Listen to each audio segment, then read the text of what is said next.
one mistake and suddenly you stop speaking. And if this happens to you, this video is very, very important for you, right? Hello everyone, this is Pooja Singh and welcome back to English for English. Okay, so this is our day 3 of spoken English. Day 1 was about building confidence. Day 2 was our about thinking directly in English, and today we are going to talk about how we are going to remove the biggest invisible block, fear of making mistakes. Right? See, when you talk about the problem, the real problem is not the English, but the real problem is that most people don't fear English, they fear judgment. क्योंकि उनको judgment से बहुत ज़्यादा problem होता है कि लोग क्या सोचेंगे, ग्रामर गलत हो गया तो क्या होगा, pronunciation funny लगेगा तो क्या होगा, and because of this exactly fear, they people stay silent. And I will just tell you one thing. Fluency comes after a lot of mistakes, not before that. अगर आप सोचोगे कि बिना बोले ही बिना प्रैक्टिस किए ही आपका फ्लुएंसी आ जाए, that is not possible, my friends, that is not possible. And this is a personal moment for me. I will show you something which is very, very, very, very personal for me. And अगर हम ये आपको नहीं दिखाएंगे तो आप शायद मेरे पे विश्वास नहीं करेंगे, या फिर बहुत लोग होता है ना कि पूजा मैम स्पीक्स इंग्लिश तो उनका शुरू से ही फ्लुएंट इंग्लिश रहा होगा, या फिर in the last video I told you कि I was also very hesitant, तो आपको बिलीव नहीं हुआ होगा. But for that I have, when I started my YouTube journey, I was already fluent in English, right? I already taught in college, I already taught in schools, I already gave a lot of, anchor thing, I did anchoring. So, बहुत सारा चीज़ था. But when I had to face the camera, I was not confident enough. So, some of you may already have seen this shorts on my channel. And so, if you haven't watched that, watch now. I'll put that here. And just watch this short and you will understand कि practice कितना important होता है. और just see this, okay? Hello everyone, let's study literary criticism. And whenever we start studying literary criticism, सबसे पहले हम लोगों को क्या पढ़ना पड़ता है? So have you seen this? So remember this, fluency does not automatically means confidence. Even when you know English, there will be self-doubt always, there will be lack of confidence always. So what you have to do, why I showed you this short, so that you know कि आप जाने कि मेरा journey क्या है. I did not became एक दिन में overnight में I did not became so fluent in English, but I took this journey, and that is why I still have that short on my YouTube, so that you can see the journey, not the result. You can go to my shorts video, and that is the oldest video of mine where I'm fumbling, even though I think I have a command over that language, but still I am fumbling. आप देख सकते हैं कैसे हम fumble कर रहे हैं, right? So yes, it is tough but it is not hard, and you don't have to give up. अगर आप आज गिव अप कर रहे हो तो जब आप बूढ़े हो जाओगे उस टाइम पे आपको ये रियलाइज हो गया कि काश उस दिन से स्टार्ट किया होता तो आज ये बहुत ज़्यादा आगे हो जाता. ठीक है? So now what is our day 3? So I have make a PPT for that so that I can teach you with that. So what is your solution for that? Step 1, the very first thing is that change your goal. क्या करना है आपको गोल में? Your goal is not a perfect English. आपको perfect English नहीं जानना है. Your goal is a continuous English. What does that mean? This means कि ऐसा नहीं है कि आपको एकदम perfect. Perfect is illusional word. There is nothing called perfect. Perfect बोलकर कुछ भी नहीं होता. हर चीज़, अगर सेम चीज़ आप repetitive करते हो ना तो वो होता है perfect चीज़. ठीक है? So your goal should be continuous in English. It may be broken English, then rather than perfect English that is never spoken. ये मतलब है कि जब आप इंग्लिश बोल रहे हो तो आप कंटिन्यू करो इंग्लिश को. ये मत देखो कि परफेक्ट है या नहीं परफेक्ट है. You should start English with a broken English rather than not never started English. So your first goal is to change your goal, that your goal should not be perfect English but should be daily practising.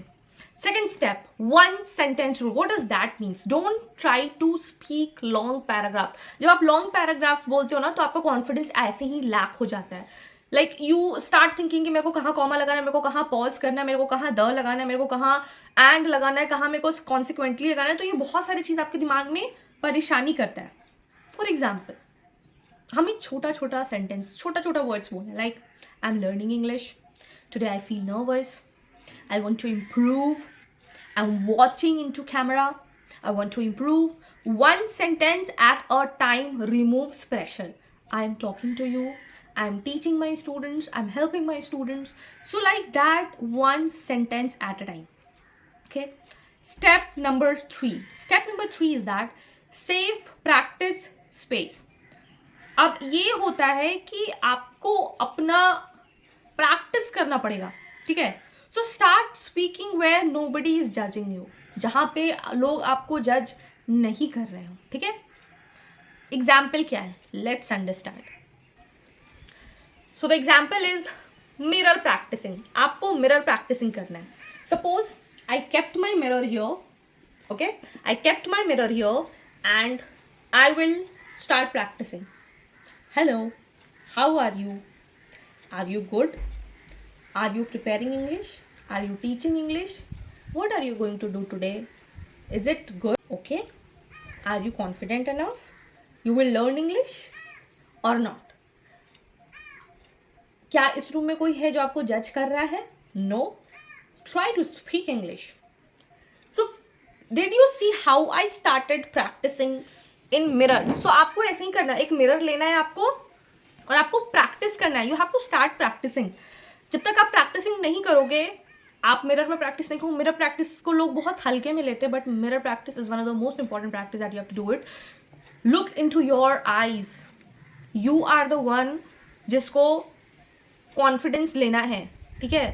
लोग बोलेंगे 4 बात, लोग बोलेंगे 100 बात, क्योंकि वो आपके stage पे नहीं पहुंच पा रहे, इसलिए वो बोलेंगे, आपको नीचे दिखाएंगे. ठीक है.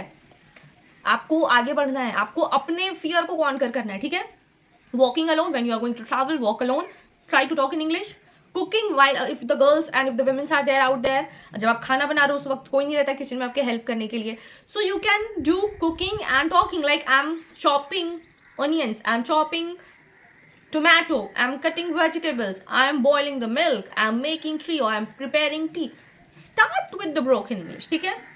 Voice recording, ये भी बहुत अच्छा है.